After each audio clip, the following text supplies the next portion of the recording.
Hello friends, welcome to my channel Sushant. Today we are at the next topic. It is quick wins of course, and we are going to see how one player loses quickly. Today's reason is again a bit different one. Here what happens is white is met by opening surprise, means new move by black comes up early in the opening and white is surprised by the move. He tries to exploit that, and in doing so there appears another reason which we will see soon. So let's go to the game quickly.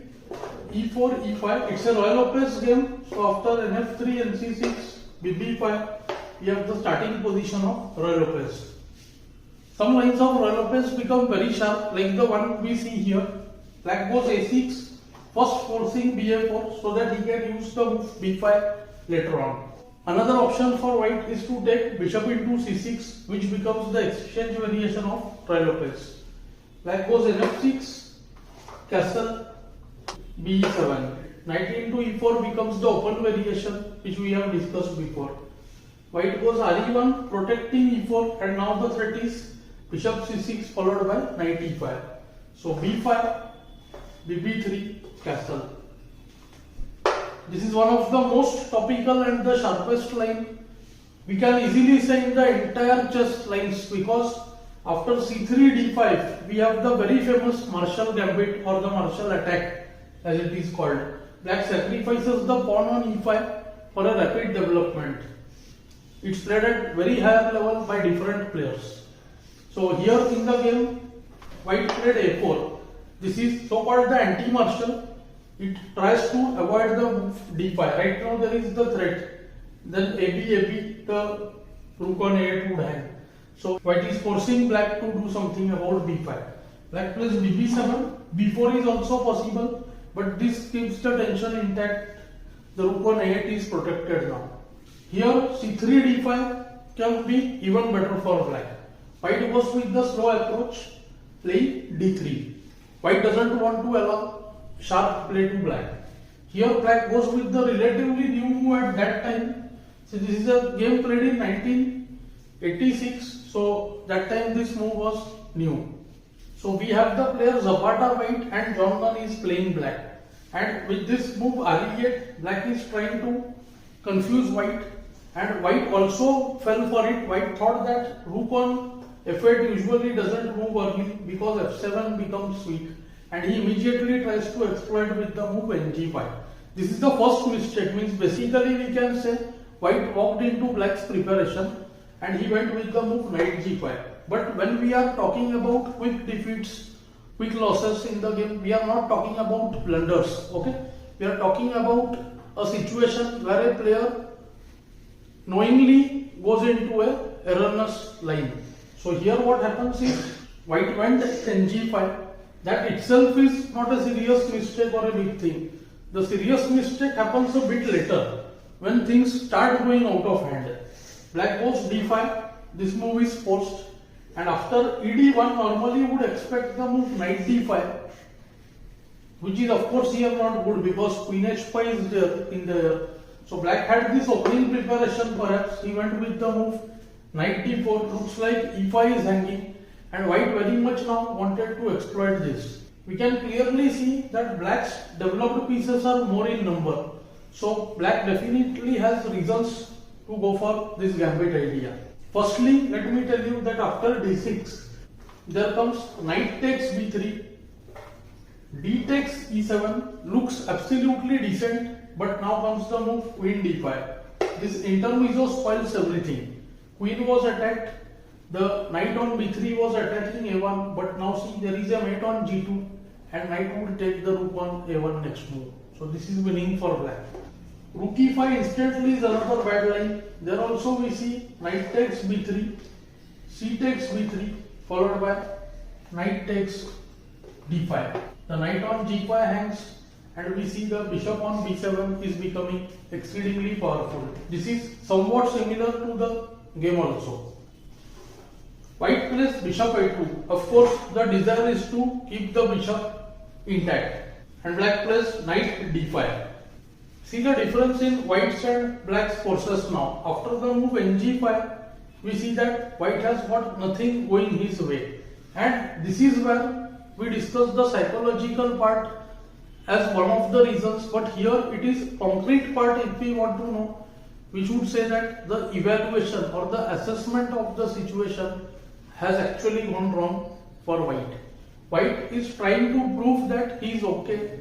Throughout in doing so, what happens, even the masters, they sometimes get confused or sometimes they miss a move and then suddenly the things don't work at all. Like it happened here also. See, we have already discussed 3 games where such things have happened with masters. This was actually the last chance for White to reduce his losses and accept that the position is bit minus. And he could have well done with the move nc3. Hereafter, bishop takes g5, bishop takes g5, queen takes d5. We see that d5 can be taken. Bishop takes d5, and this position, although of course minus for White, black will play c6, black won't trade bishop d5. So after c6, knight e4, qg6, we see that this is what White should have accepted as a bit minus position and played on from there. Another decent option was knight f3, trading this dangerous knight on d4. So here also we see that after the move knight b4, knight into d4, this position is also somewhat minus for White. Already we can say that White's position is somewhat bad. This is what White failed to realize and he lost the game. And then he started taking more risks. And of course in these kind of situations, once when we have in mind that something has gone wrong, even for masters, some calculation mistake or judgment in assessing the situation occurs. So here White went re5. Once in a bad position, the players try to insist and try to prove their point using proper and forceful calculation. But in that, if we miss some certain element, some point which the opponent sees, that aggravates the matter and makes the situation worse, which is exactly what happened here. Black went bg5. Now see, bishop takes g5. And maybe White didn't expect the simple qd7, where see White is allowed to trade some of his pieces. But then also Black's initiative is not drying up. Look at this bishop, b7 bishop. It eyes g2. Look at the d4 knight. It attacks c2. And the d5 knight which is about to jump to b4. Now this position is already very bad. Here one of the best alternatives would have been playing bd5. Then bishop takes d5, and here the move knight c3 allows the move bishop f3. So lot of tactical stuff happening here. So let's look at the line gf3 in more detail. After gf3, queen h3, king h1, knight takes f3, bishop f4, trying to defend h2. Now comes knight h4. Multiple threats are there. qg1 loses to queen f3 check. So queen f1 forced. Now queen f3 check, king g1 and queen f4. You see that material has reduced. After re8, more exchanges will take place. But knight f3 check would decide the game soon. So such is the nature of the initiative, and White started feeling that his position is going out of hand. So one more mistake we see in the game. So instead of the move nc3, White went rook takes c8, rook takes c8. Now difficulty has actually increased.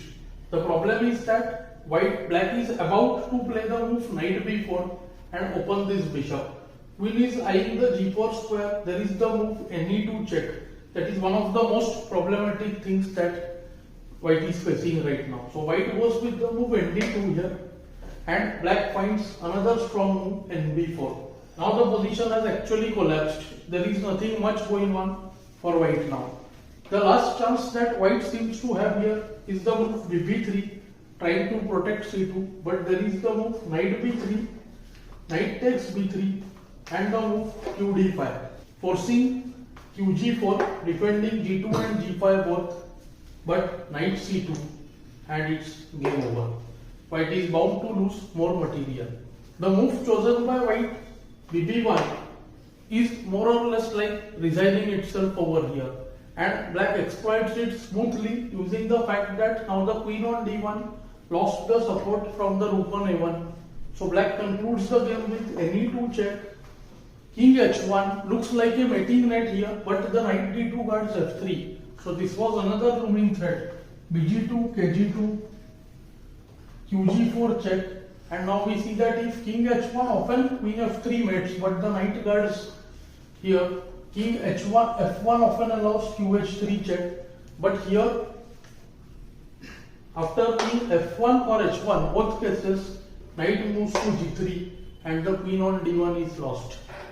So white played the move king h1, ng3 check, and this is where he chose to resign. The queen would fall with a check. This game is in fact far more complex than what all we have analyzed. But if I would show you all the variations arising, then the lesson would have become very lengthy and very difficult to understand. As the level of our lessons improve, I would like to bring more complicated lessons. I hope you are enjoying these lessons. Do let me know in the comment below. Thanks for your time.